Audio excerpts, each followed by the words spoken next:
Need a touchdown. Gritty Gambler's back in the building, bro. Me and Parlay, man. How you doing, Parlay? How you doing? I'm chilling. We back here on this Wednesday edition for the Sharps, man. We got a little bit of money to follow up with based on some of them looks that we had on Tuesday's show. Parlay had a little early hunch that I want to cover and get into early. There's the first game that he was talking about that I actually had a decent look at. Thursday game tomorrow night. Atlanta A10, got a where decent you amount of at? money on them, Parlay. You want to give them the look you were talking about for the Falcons game? Oh yeah. So just in my head, brother, these like the Falcons and the Saints, even the Panthers, they're not the best, but they always play each other close, bro. No matter what, they always that division. Dude, it was known for like, especially like I don't know, what, 4, 5 years ago, it was like the worst division. And dude, that's because they just beat each other up. They used to just beat each other up. They would just like one team would get good, and they would lose like two division games to nobodies, and then they would let somebody else skip them, and it's just crazy.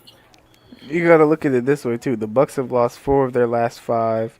They lost to the Saints just now. They're at Yeah, home, no, yes. I was seeing that earlier. I was in the last show that we were talking about them. The Bucks have lost or maybe it was off air. The Bucks have lost. They've been on a losing streak, bro. Pretty much. Besides that Cardinals Them win yeah, the week before last, they've lost four of their last five. that's so The easy. the Falcons have also lost four of their last five. But you know who one of their wins were against? The Saints, a team that beat the Bucks. Yeah. See, the Bucks. So the Saints have already beat the Bucks. See, bro, this team always plays each other close, no matter what, bro. I wouldn't be surprised if Tampa wins, but it's like a 3 point win and the Atlanta covers. Yeah, probably 2 or 3. It'll be by a field goal, bro. But how much? Who knows? Watch that spread, though. You better get it now. Absolutely.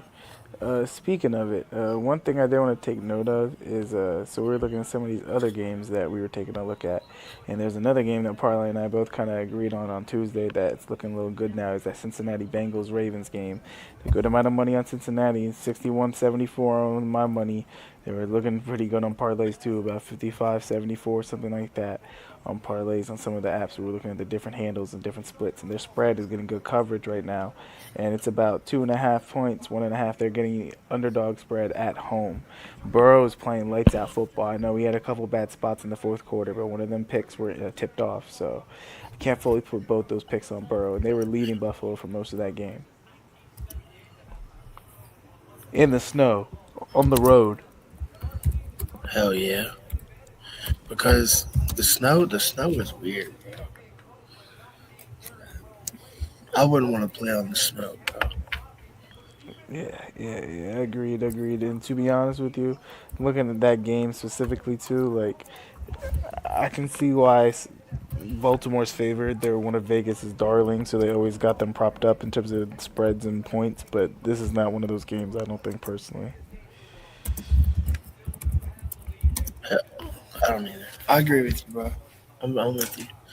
I'm working on this something, bro, right now. I'm cooking something. I'm cooking something, Okay. In the meantime, I'm looking at some of these other games, NFL, and none of these other games really stand out too much money wise.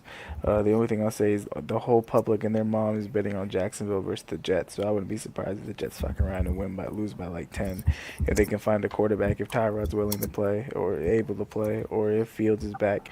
If they got to play Brady Cook, then yeah, Jacksonville's gonna kill him. bro. Jacksonville's definitely going to kill him. And Hopefully. I don't know. Might not. another one I gotta say is there's an early look on the Jets. I mean, on the Raiders. There must be a big sharp, not sharp, a big.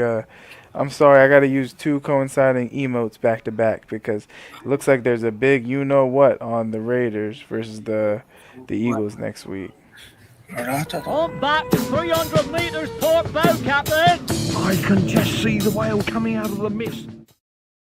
Looks like there's a big whale on the Raiders next week. However, unfortunately, you know what that really means? It is.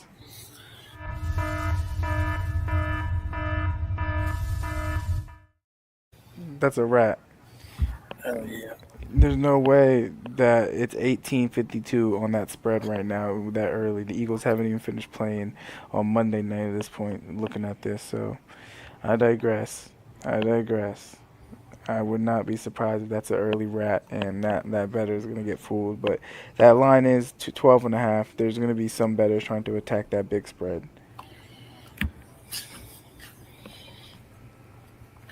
How we looking? Hmm? How we looking? We're looking at one thing I did want to pull up while we're looking at some things is I gotta add him. parlay. The Rams might be the play, bro. 51-74. Ooh. 51-74. Oh, That's amazing spot. Hell yeah. What game? The Lions might be getting crushed on Sunday. Think? Bro, the 51-74 early. I know it's going to even out eventually when everything comes out, but that's crazy numbers early. 51-74? That is not good. Let me see. The Lions might get ran up on.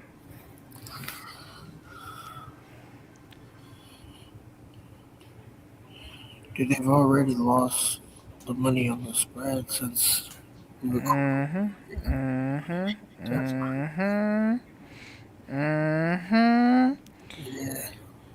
Wrap it up, brother. It looks like they might be in trouble for them. Get it now. Get it now. Get it now. There's a reason why we do these shows every day for stuff like this. This is one of those reasons. Brother. Another thing I wanted to take note of, there's a little bit of money on that 49ers game for some reason, and there's a lot of money that's came in on Tennessee spread. It was at like 13.5. I think you dropped down slightly, ever so slightly. The money line has gone up crazy. It's a crazy amount of money on the money line. The 49ers are obviously going to win, but that spread is weird. It's like 16-41 for Tennessee's favor. That might be another rat.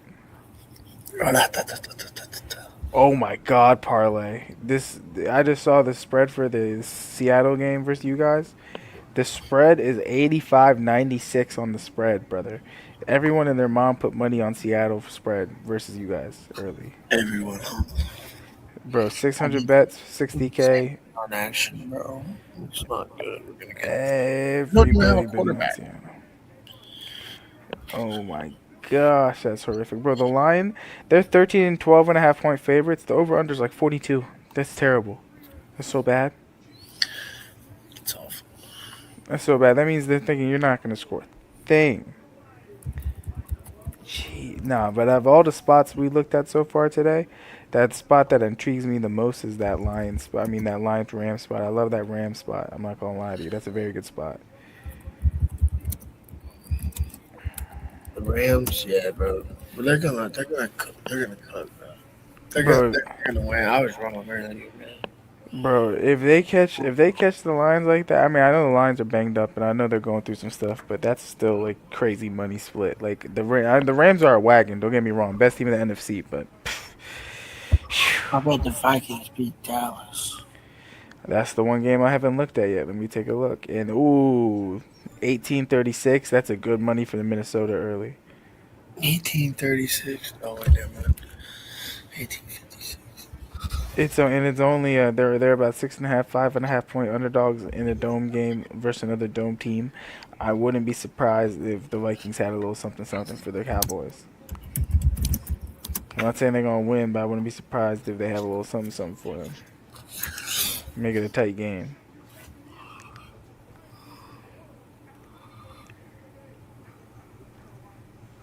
But besides those games that we were just mentioning, parlay, there's not really anything that sticks out. The one thing I want to take a look at and give you credit for is how you were shouting out the Atlanta and how close that division is. Atlanta will be a very interesting thing to take a look at on Thursday.